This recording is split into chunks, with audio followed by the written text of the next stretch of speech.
Bayangin kalau setiap hari lu dihina karena miskin. Lu kerja keras tapi hidup nggak berubah. Dan di saat lu paling butuh, orang yang lu sayang jatuh sakit. Kebanyakan orang bakal patah, tapi dia memilih bangkit. Dan disinilah semuanya berubah. Subuh itu sunyi. Raka bangun bukan karena alarm, tapi karena dinginnya lantai yang merambat ke badan. Ia duduk diam beberapa detik, menatap langit-langit rumah kontrakan yang catnya mengelupas. Hari baru, tapi masalahnya masih sama.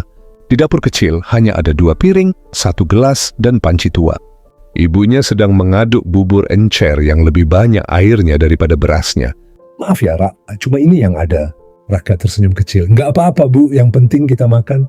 Saat keluar rumah, Dedi, tetangga yang hobi ngatur hidup orang, melempar senyum sinis. Kerja apa hari ini, Ra? Atau mau nyari kasihan lagi? Raka cuma mengangguk kecil, sudah sering. Tapi tetap nyelekit. Raka berjalan sambil merapatkan jaket tipisnya. Motor lewat dengan suara bising, menyemburkan asap, ia menepi. Hidup memang gak pernah memberi jalan lapang buat orang kecil. Begitu sampai pasar, suara teriakan pedagang bercampur aroma rempah dan ikan. Pasar itu ramai, tapi Raka merasa sendirian. Ia berdiri menunggu seseorang memanggilnya. Adek, angkatin karung ini ya? Raka mengangguk dan langsung bekerja. Karungnya basah, licin, dan beratnya minta ampun. Tapi ia tetap memeluknya dengan kedua tangan yang gemetar. Setiap langkah seperti jalan di lumpur. Tapi wajahnya tetap datar, sudah biasa. Tidak ada yang tahu bahwa malam sebelum ini ia tidak makan. Kakinya terpeleset, karung terlempar. Orang-orang menoleh Raka bangun cepat-cepat sambil menahan nyeri di lutut. Malu, iya, sakit, iya. Tapi yang paling sakit adalah tatapan meremehkan dari orang-orang. Bos kios mendekat, wajahnya masam. Kamu ceroboh, nggak usah datang lagi besok. Kalimat itu pendek, tapi seperti palu menghantam dada. Raka berjalan pulang dalam hujan, baju basah, rambut meneteskan air. Tapi ia tidak mempercepat langkah. Buat apa? Tidak ada yang menunggunya selain kecemasan. Di kamar kecil, Raka duduk memeluk lutut. Lampu redup membuat bayangannya terlihat panjang di dinding. 1 tetes air mata jatuh, lalu 2, lalu 3. Bukan karena cengeng, tapi karena lelah. Ia membuka HP tua yang layarnya retak. Sebuah video muncul. Orang gagal bukan karena miskin, tapi karena berhenti mencoba. Entah kenapa kalimat itu menancap. Raka menarik napas panjang. Ia duduk tegak. Gak ada yang berubah dari hidupnya, tapi sesuatu berubah dalam pikirannya. Ia mulai belajar edit video. HP-nya lemot, aplikasi sering keluar sendiri, tapi Raka sabar. Hari demi hari, sedikit demi sedikit, ada kemajuan. Iqbal, senior kampung yang kerja di dunia konten, melihat Raka. Ia duduk di samping Raka. Lu serius mau berubah? Raka mengangguk tanpa suara. Iqbal tersenyum. Mulai aja, gak usah nunggu sempurna. Tidak ada musik latar, tidak ada lampu studio. Hanya Raka, HP tua, dan kemauan yang keras kepala. Malam itu, hujan masih menetes di luar rumah.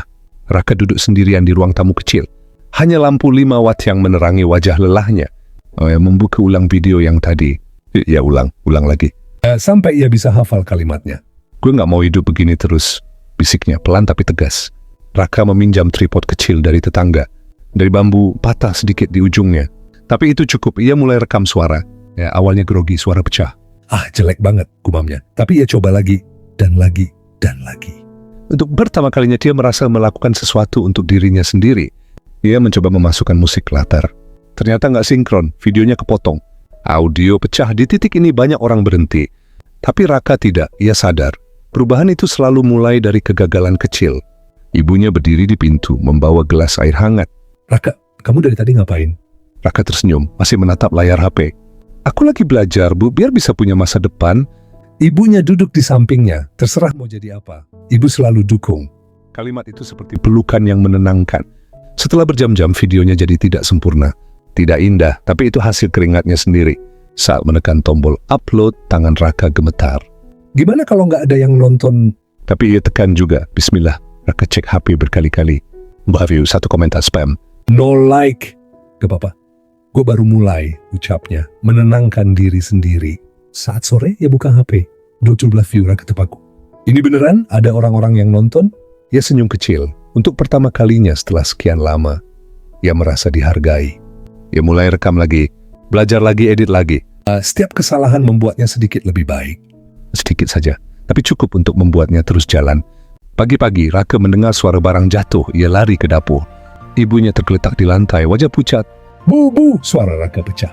Tangannya bergetar saat mengangkat ibunya.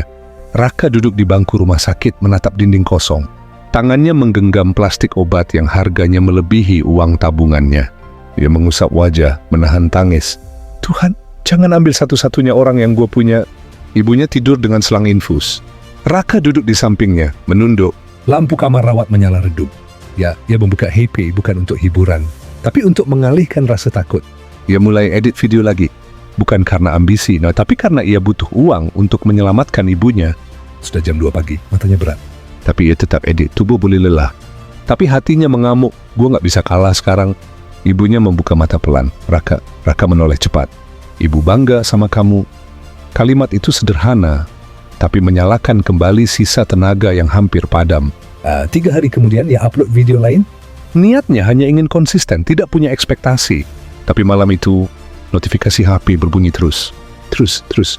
Komentar masuk, like naik. View bergerak cepat. Raka menatap layar lebar-lebar. Ini seriusan? Tubuhnya bergetar. Ia ingin teriak tapi takut bangunin ibunya. Besok paginya, 100.000 komentar penuh dukungan. Ada yang bilang ceritanya menyentuh, ada yang bilang relate, ada yang bilang lanjut bang. Untuk anak yang sering dihina dan diremehkan, itu terasa seperti pelukan dari dunia.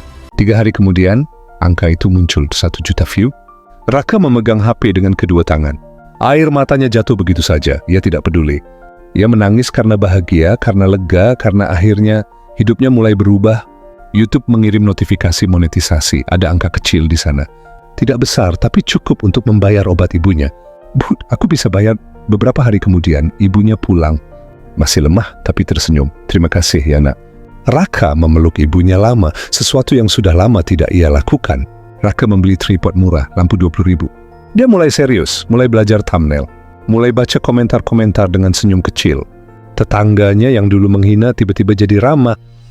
Videonya keren tuh. Raka hanya tersenyum tipis. Ahmad tidak dendam, hatinya sudah terlalu penuh oleh hal yang lebih penting. Raka upload video tiap hari, ia membangun komunitas. Banyak orang cerita hidup mereka. Raka balas satu persatu. Ia bukan hanya bikin konten, ia membangun hubungan. Ia membeli HP baru, beli meja kecil, beli kursi lipat. Sudut kamarnya berubah menjadi studio ya. Menatap tempat itu dan tersenyum. Gue bikin semuanya dari nol. Dalam diam malam itu Raka berdiri di depan rumah kecilnya. Subuh yang dulu terasa dingin, kini terasa hangat. Ia memandang langit, mengingat semua luka, semua hinaan, semua air mata yang ia telan sendirian. Dan ia akhirnya berkata pada dirinya sendiri, aku bukan siapa-siapa, tapi aku tidak berhenti.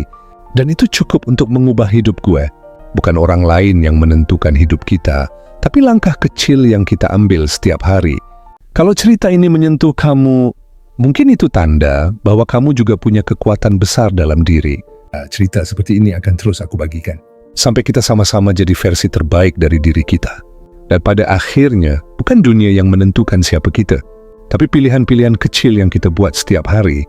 Kalau kamu sedang lelah, nggak apa-apa, berhenti sejenak. Tapi jangan pernah berhenti percaya pada dirimu sendiri. Terima kasih sudah menyimak sampai akhir. Tetap kuat, tetap semangat. Sampai jumpa di cerita selanjutnya.